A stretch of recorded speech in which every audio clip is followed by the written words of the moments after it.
we realize and start to face the horrible truth that everything we've been told is a lie. Today, I'm no longer surprised, and I truly believe that every facet of our reality has been affected, manipulated, infiltrated, and poisoned with half-truths. It's not always completely a lie, but the best way to tell a lie is you keep a little bit of the truth and then you're surrounded by a lot of falsifications.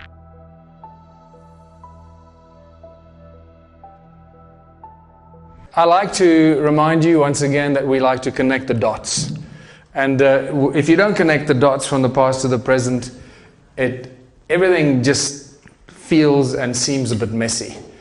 Because without connecting the dots, the information remains separated, compartmentalized, you can't connect things, you don't understand why this is happening. While we have new discoveries all the time, unfortunately these new discoveries are equally matched by an ongoing hidden history. And this is just what is blowing my mind even more so now than ever before. We now know unquestionably that history is not just written but rewritten by the victors, and also those who control the media, especially today. And it is really critical for us to come to terms and become okay with the fact that pretty much everything we've been told is a lie, and the lie is just getting bigger and bigger and bigger. It is quite spectacular. The manipulated history that we find seems to be created and recreated for us on an ongoing basis.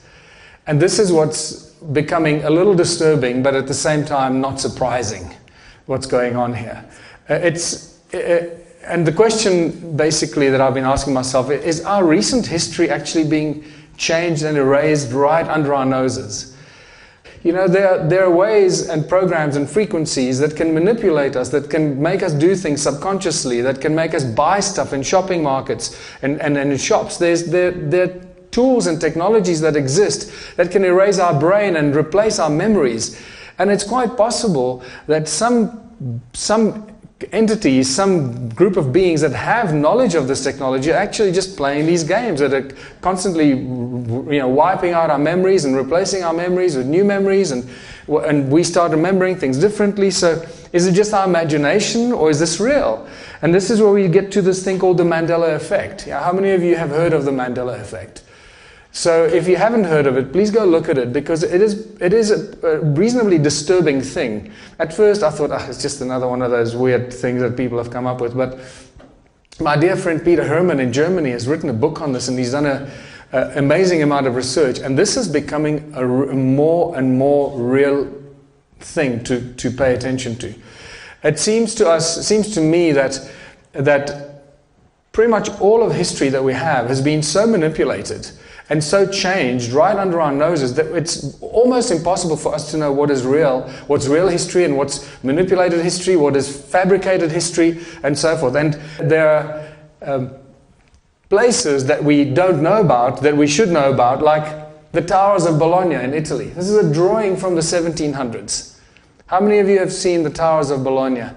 That until 200 years ago, the city of Bologna had more than 200 towers, just up to 50 meters tall. They're all gone.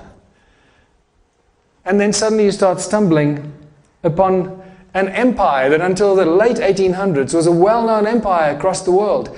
You look at the old maps and you see the Tartarian Empire, one of the most important global empires, and then suddenly gone. We hear nothing about Tartary and the Tartarian Empire and what happened to them. And you start seeing that, or realizing that history is literally changing right under our eyes. Recent history, it starts just being wiped out. We know nothing about it. Right here in the USA, the destruction of ancient buildings. You start looking what's been going on here. The Columbia Exposition in Chicago in 1893. It was the biggest global fair of its time, ever. 1893, they built all these incredible fancy buildings in Chicago. There's another picture of it, huge statues that are like 10 stories high, statues and buildings for this particular expo. And then afterwards they broke it all down, tore it down. There's only one building that's remaining in Chicago from this huge exposition, the Columbia Exposition in 1893. And then further interesting stuff here, right here under our noses in the USA, is the mythical city of Norumbega that appears in all the maps throughout the 14th, 15th century, 1500s, and then suddenly disappears. Norumbega, it's well known to all the mariners in ancient times. And it was a city, I mean, the descriptions of this place, it was paved with gold at all these places, and all the mariners in that era talk about it, and it appears in all their maps. And so, just a suggestion, go away, look at Tartaria, and look at these events that seem to have happened right under our noses in the most recent of times, and we seem to know nothing about them. There seems to have been a giant flood, a mud flood that's covered most of the northern hemisphere. That there's evidence that it may have wiped out entire cities, entire countries, and then there was like a reboot or a restart. It is weird, people. Things are getting really freaky and very, very weird. And you see evidence of these things all over the place. Clearly, there was a lot of mud that went and did this kind of thing, right? And you see very large buildings that, with the 2 or 3 bottom floors are just completely covered in mud, and then they just leave them like that, and they create the entrance on the higher floors to that same building. The reason I'm bringing this up is that if the news that we have coming from the media is fake, imagine how wrong all of our history is.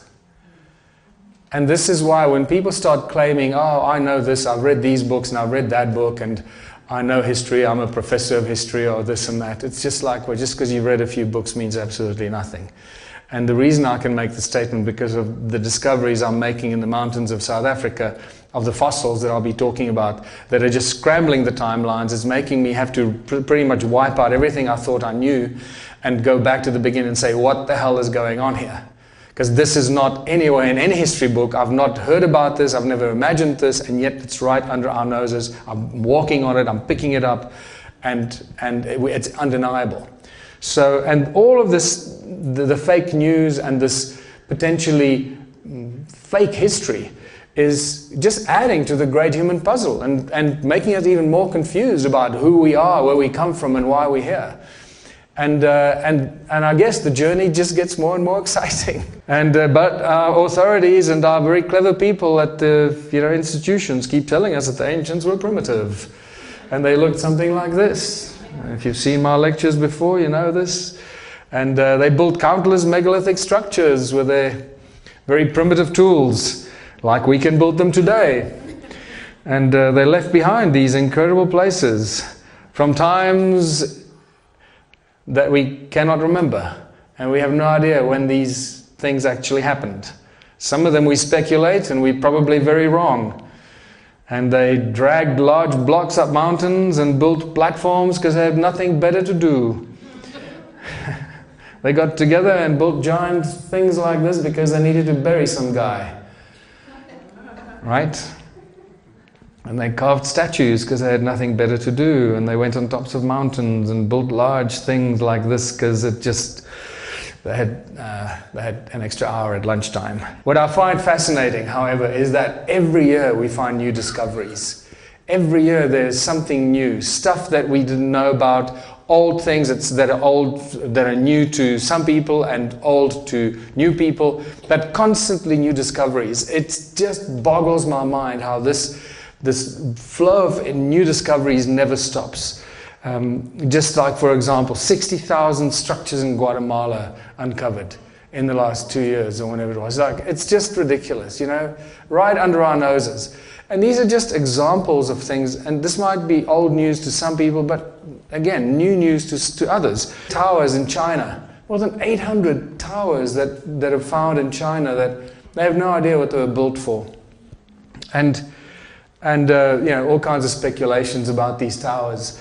And just some interesting ancient ruins in Africa, in Gambia, the Wasu stone circle ruins, the interesting structures in Jordan, the stone circles in Jordan, that just boggle the mind, scattered throughout the deserts in the Near East and the Middle East. And it's not just in Jordan, it's over Saudi Arabia, it's it's all over Syria, Jordan, Saudi Arabia. That entire area of the Middle East, the Near East, is just filled with ancient stuff that nobody is talking about. Very strange structures imprinted into the earth. Can you see that PC grid?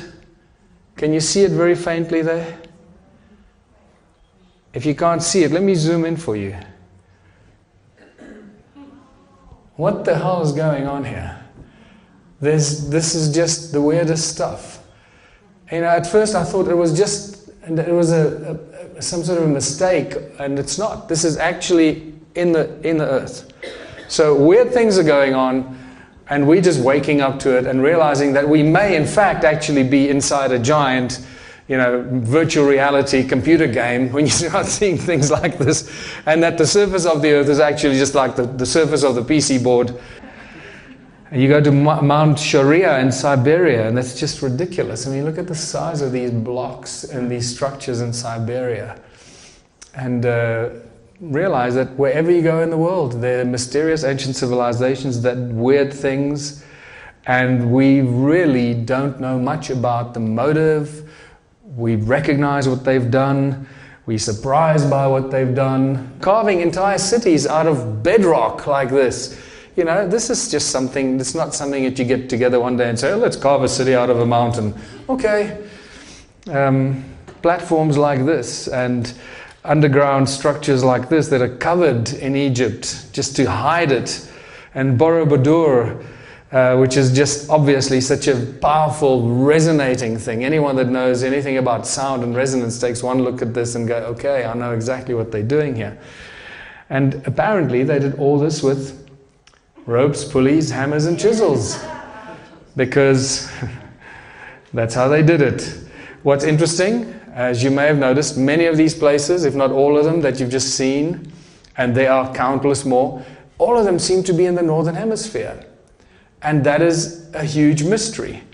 But unfortunately, the discovery of the ancient ruins of Southern Africa has just now completely blown that apart, because now that is no longer the case. And the attention has shifted in the last 11 years since I've started talking about these to the ancient ruins of South Africa and Southern Africa.